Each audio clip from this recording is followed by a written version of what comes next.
On February 16, 2012, in cooperation with the International Advisory Council of Organizations of Reserve Officers, the Public Chamber of the Russian Federation Commission on National Security, Social and Economic Conditions of Living of Servicemen, their families and veterans held a meeting with representatives of military and diplomatic missions of foreign states.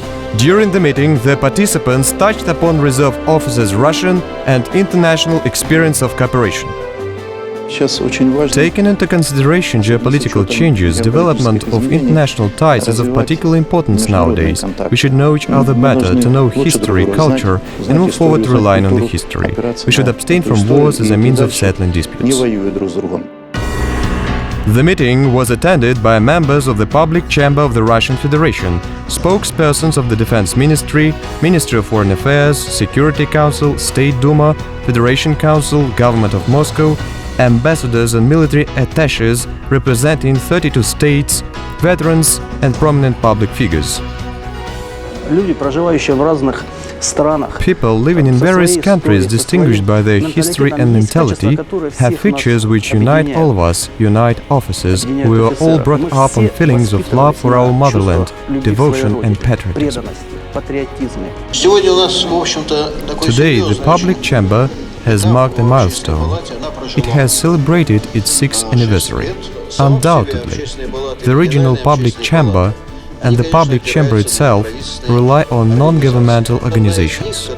Today's meeting organization was brought into practice by the Union of Reserve Officers, which is one of those non-governmental agencies. They launched a great initiative and set up the International Union of Reserve Officers. The organization is capable of playing a significant role, both domestically and internationally, in understanding of what a war is and how it can be evaded.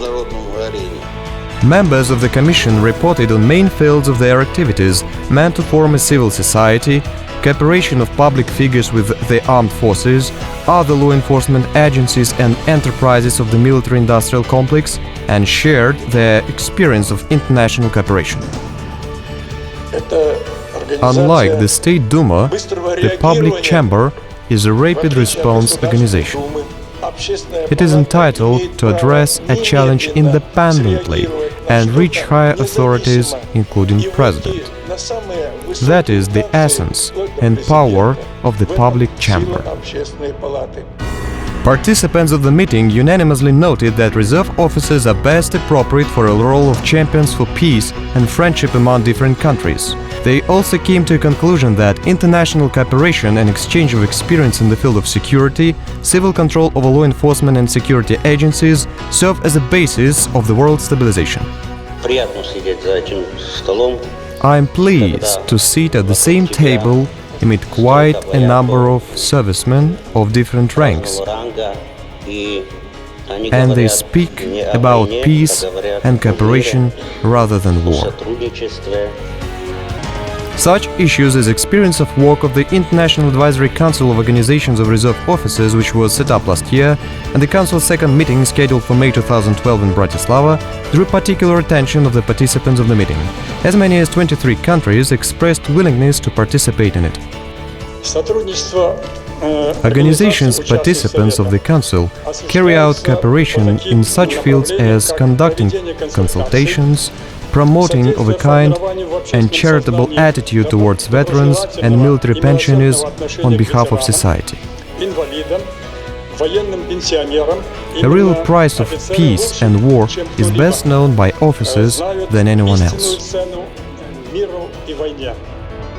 During the meeting, Chairman of the Public Chamber of the Russian Federation Evgeny Velihov awarded Veteran of the Great Patriotic War, Chief Inspector of Russia's Ministry of Defense, Marshal of Artillery Vladimir Mikhalkin a written citation for an outstanding contribution to the cause of strengthening of Russia's defense capabilities, patriotic education of citizens, and military training of the youth.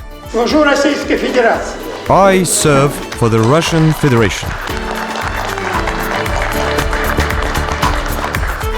Summing up the results, all participants of the event unanimously agreed that such kind of meetings are not only of great significance for the participants, but also serve the purpose of building of a constructive dialogue among different states. It is symbolically to mention that the Public Chamber of Russia became the venue for the current meeting. So many people are captivated by the state of affairs of Russia, and this, undoubtedly, gives veteran movements a certain impetus for joint prospective cooperation in the future. It is our shared interest to live without any confrontations, moreover, without wars.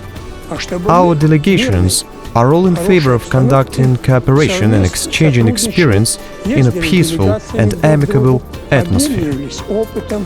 Soon you will celebrate the 100th anniversary of Russia's aviation, and Belgium's Air Forces Commander-in-Chief has been invited to participate in the event.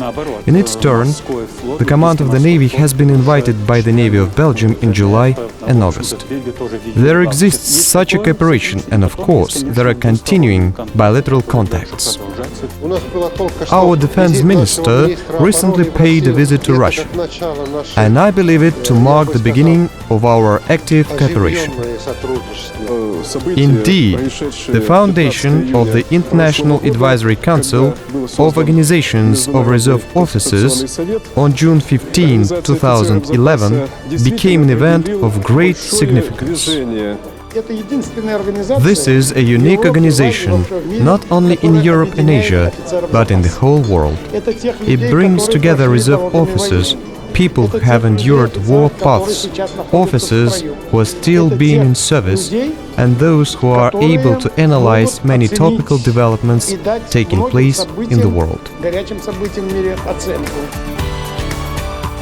At the end of the meeting, spokespersons for the International Advisory Council of Organizations of Reserve Officers participated in a ceremonial evening which was held in the Central Academic Theatre of the Russian Army.